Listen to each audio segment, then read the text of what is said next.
नमस्कार, आप देख रहे हैं बेहद ही खास कार्यक्रम प्रधानमंत्री। और इस कार्यक्रम की रूपरेखा यह है कि 2024 में होने वाले चुनाव से पहले, लोकसभा चुनाव से पहले उस तमाम जो गतिविधियां हैं वो इस आधे घंटे में रोजाना की तरह आज भी हम लेकर आए हैं। और देश ही नहीं बल्कि दुनिया भर में क्या हलचल चल रही है, सारी चीजें इस आधे घंटे में आप देख पाएंगे। और क्या क्या होगा, वायरल वीडियोज होंगे, वायरल बयान होंगे, इन सभी बातों से पहले आज की जो सबसे बड़ी चुनावी खबर है उस तरफ हम आपको लिए चलते हैं।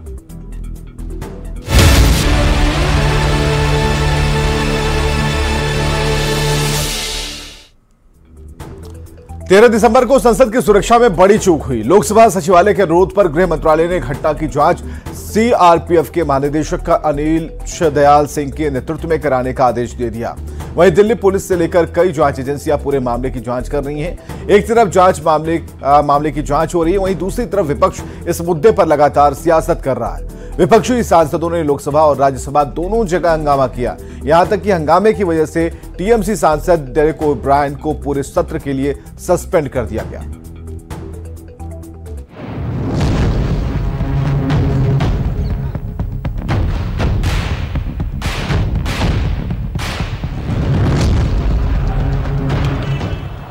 दिसंबर 2021 को संसद पर आतंकी हमला हुआ था।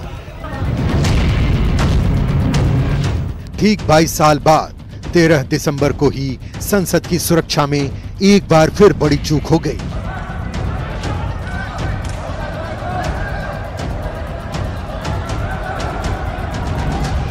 और इसी के साथ विपक्ष को मिल गया सियासत करने का मौका।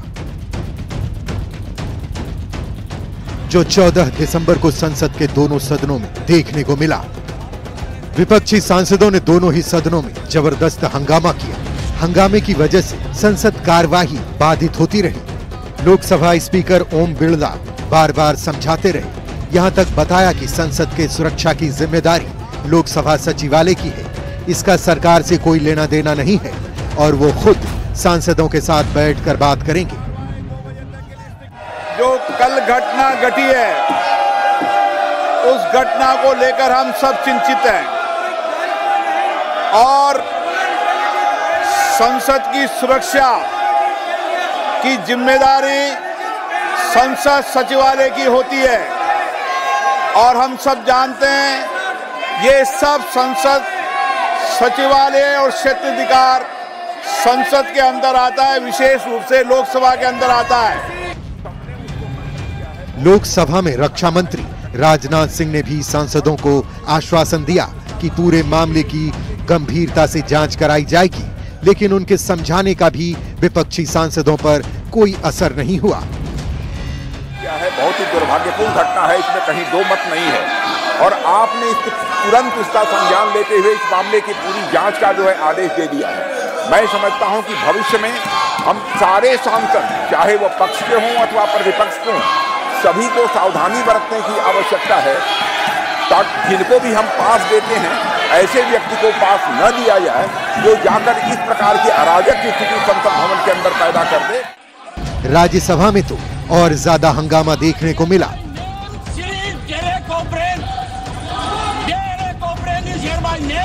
टीएमसी के सांसद डेरेक ओब्रायन वेल में उतरकर नारेबाजी करते रहे, जिसकी वजह से डेरेक ओब्रायन को शीतकालीन सत्र के बचे हुए भाग के लिए सस्पेंड कर दिया गया।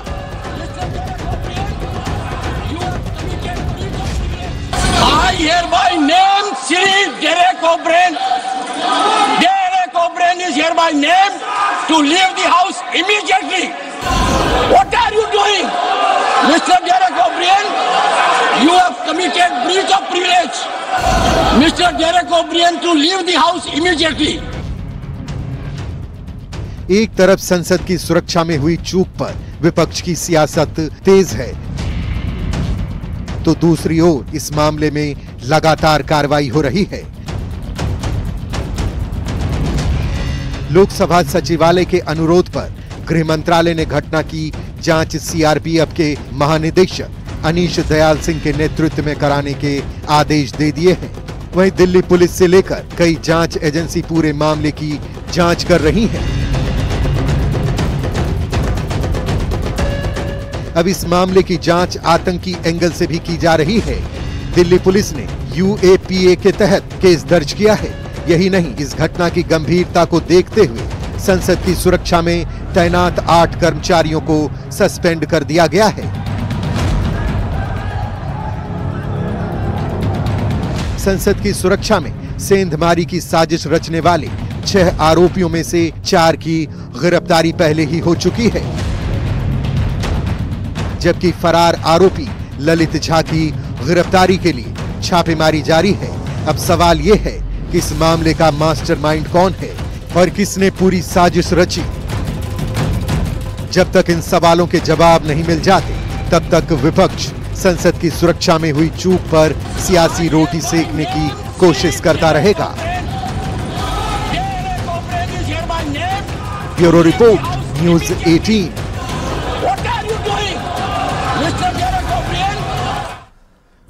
24 दिसंबर को यूपी के वाराणसी में होने वाली बिहार के मुख्यमंत्री नीतीश कुमार की रैली रद्द हो गई और जेडीयू ने आरोप लगाया कि सियासी दबाव में रैली के लिए जानबूझकर जमीन नहीं दी गई, लेकिन रैली के लिए नई तारीख की जल्द ही घोषणा की जाएगी।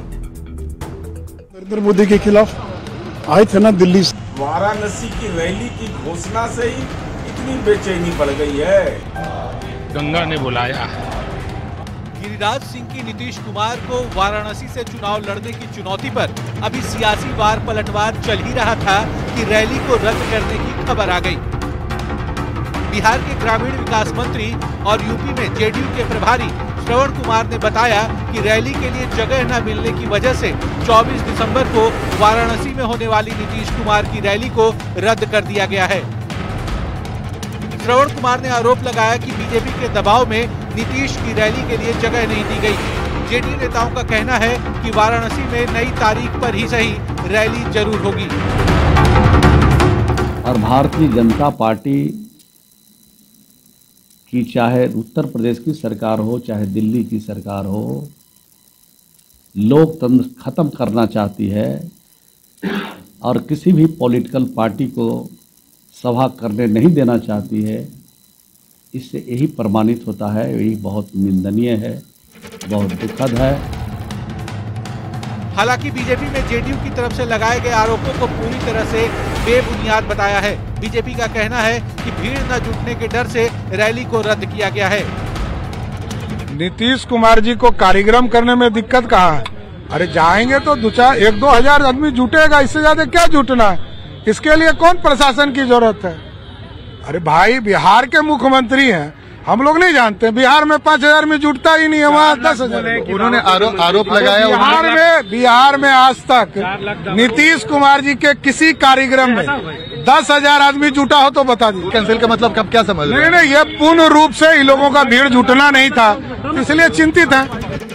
आपको बता दें कि मोदी का गढ़ बन चुके वाराणसी में 24 दिसंबर को बिहार के मुख्यमंत्री नीतीश कुमार एक बड़ी जनसभा करने वाले थे। वाराणसी में नीतीश की रैली की घोषणा से बिहार ही नहीं बल्कि देश की सियासत में भी हलचल शुरू हो गई थी। इसी बीच फायर ब्रांड नेता गिरिराज सिंह ने वाराणसी से मोदी के खिलाफ नीतीश कुमार को चुनाव लड़ने की चुनौती दे डाली। अब सवाल उठने लगा था कि क्या नीतीश वाराणसी में मोदी को चुनौती देंगे। हालांकि नीतीश की रैली को लेकर चल रही चर्चा के बीच महज एक दिन पहले यानी 13 दिसंबर को ही बीजेपी के सांसद सुशील कुमार मोदी ने तंज कसते हुए कहा था कि नीतीश कुमार बीजेपी में 5000 की भीड़ नहीं जुटा पाते, यूपी में क्या करेंगे। वो बनारस में करें या अमेरिका में करें, क्या फर्क पड़ता है?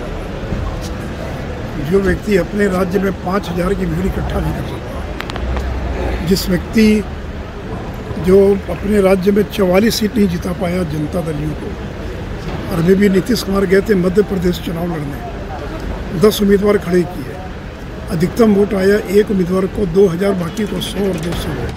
जाहिर सी बात है कि मोदी के गढ़ में नीतीश की रैली पर सियासत होना लाजमी है। एक तरफ बीजेपी के नेता कह रहे हैं कि भीड़ न जुटने के डर से जेडीयू ने नीतीश की वाराणसी में रैली रद्द कर दी, जबकि दूसरी ओर जेडीयू नेताओं का कहना है कि रैली तो होने देते, भीड़ जुटती या नहीं ये तो बाद की बात है। फिलहाल रैली के नाम पर सियासत तेज है। न्यूज़ 18 के लिए पटना से आनंद अमृतराज के साथ ब्यूरो रिपोर्ट। और देखते हैं आगे बयान बवाली नेताओं के वैसे बयान जिस पर मचा है सियासी घमासान।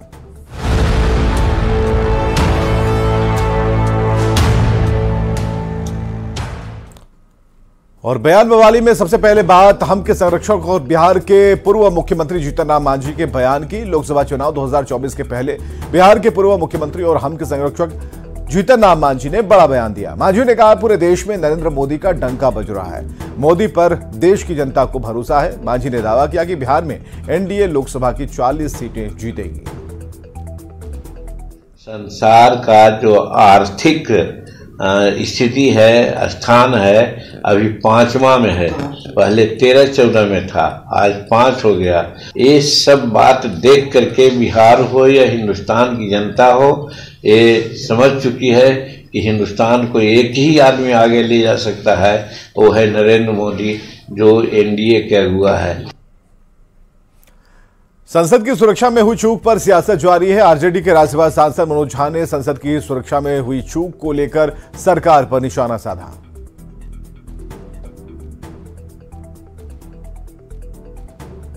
सुरक्षित नहीं है और इसलिए हम सदन में इसको लगातार उठाते रहेंगे और मजबूर करेंगे। गृह मंत्री जी आइए, बड़ी बड़ी बात करने से ही कोई बड़ा नहीं होता।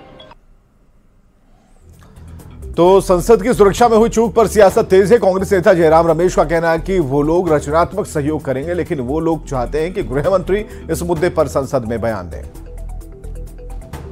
क्योंकि बहुत गंभीर मामला है। कल जो हुआ, जो सुरक्षा प्रावधानों का उल्लंघन हुआ, बहुत गंभीर मसला है और इस पर कार्रवाई तो हो रही है, पर हम गृह मंत्री की ओर से एक बयान चाहते हैं।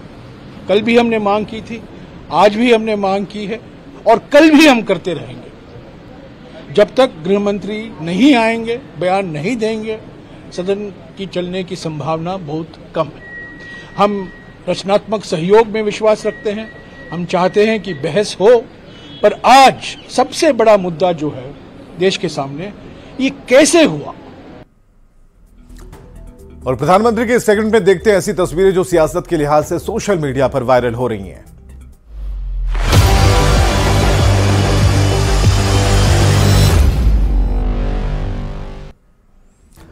जेडीयू कार्यकर्ताओं ने लगाया देश का पीएम कैसा हो ऐसे नारे, नीतीश कुमार जैसा हो का नारा, और नारा सुनकर मुख्यमंत्री नीतीश कुमार मुस्कुराने लगे।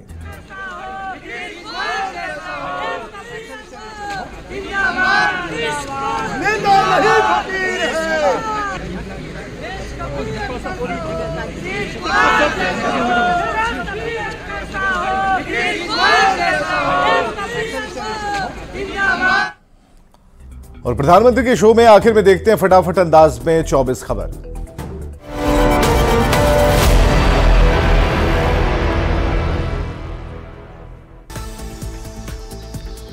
संसद सुरक्षा में चूक के बाद नए निर्देश जारी। कच द्वार से सिर्फ प्रधानमंत्री करेंगे प्रवेश, मकर द्वार से सांसदों और मंत्रियों की होगी एंट्री।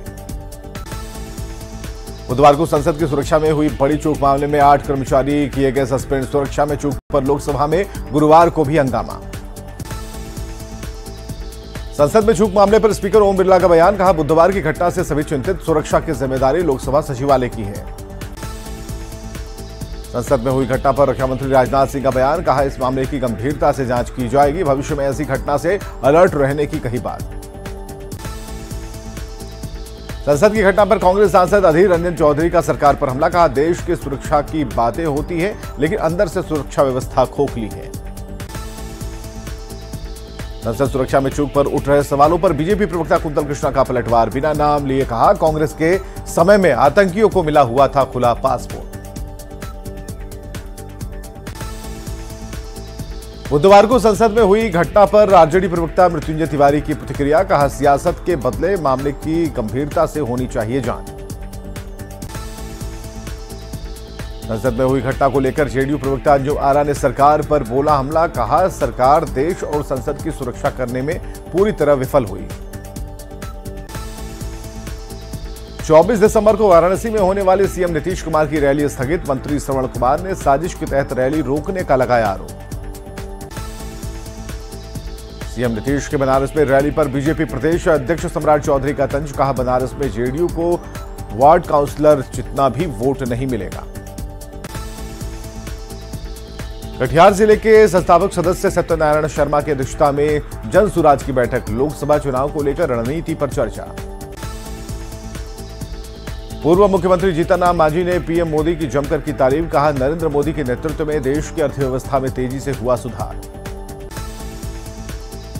बिहार सरकार में मंत्री तेज प्रताप ने अमित शाह की बिहार यात्रा पर साधा निशाना, कहा चुनाव नजदीक आता है तभी बिहार आते हैं, ऐसे कोई नहीं पूछता। बीजेपी प्रदेश अध्यक्ष सम्राट चौधरी का बिहार इन्वेस्टर समिट पर बयान, का इन्वेस्टर्स हिम्मत जुटाकर बिहार आए हैं, उनका स्वागत है। सीएम हेमंत सोरेन की रांची में जेएमएम जिला कमेटी के साथ बैठक, आगामी चुनाव की तैयारी और जिले में चल रही योजनाओं की समीक्षा को लेकर बैठक। 15 दिसंबर से झारखंड विधानसभा के शीतकालीन सत्र की शुरुआत, सीएम हेमंत सोरेन का बयान, कहा हमें उम्मीद है ये सत्र सार्थक होगा। झारखंड विधानसभा के शीतकालीन सत्र में दिख सकती है सियासी गर्मी, नेता प्रतिपक्ष के नेतृत्व में धारदार रणनीति बनाने के लिए बीजेपी की बैठक। झारखंड विधानसभा के शीतकालीन सत्र को लेकर बीजेपी विधायक का सरकार पर हमला, पूछा 4-5 दिन के सत्र में जनता के मुद्दों पर कैसे होगी चर्चा। मध्य प्रदेश के नवनियुक्त सीएम मोहन यादव का बड़ा एक्शन, खुले में मांस बेचने और धार्मिक स्थलों पर लाउड स्पीकर पर रोक का निर्देश जारी। सीएम मोहन यादव के खुले में मांस बेचने और लाउड स्पीकर पर बैन लगाने पर गरमाई सियासत, कांग्रेस नेताओं ने सरकार पर साधा निशाना। बीएसपी सांसद अफजल अंसारी को सुप्रीम कोर्ट से बड़ी राहत, 2007 गैंगस्टर एक्ट मामले में 4 साल की सजा पर सुप्रीम कोर्ट ने लगाई रोक। शुक्रवार को राजस्थान के नए सीएम भजन लाल शर्मा की ताजपोशी, तो डिप्टी सीएम भी लेंगे शपथ, पीएम मोदी समेत कई दिग्गज होंगे शामिल। सीएम विष्णुदेव साय की कैबिनेट बैठक में कई फैसलों पर मुहर, बैठक में उप मुख्यमंत्री अरुण साव और विजय शर्मा ने लिया हिस्सा। मध्य प्रदेश में नेता प्रतिपक्ष पर चर्चा के लिए दिल्ली में कांग्रेस की बैठक, 2024 लोकसभा चुनाव को लेकर रणनीति पर मंथन।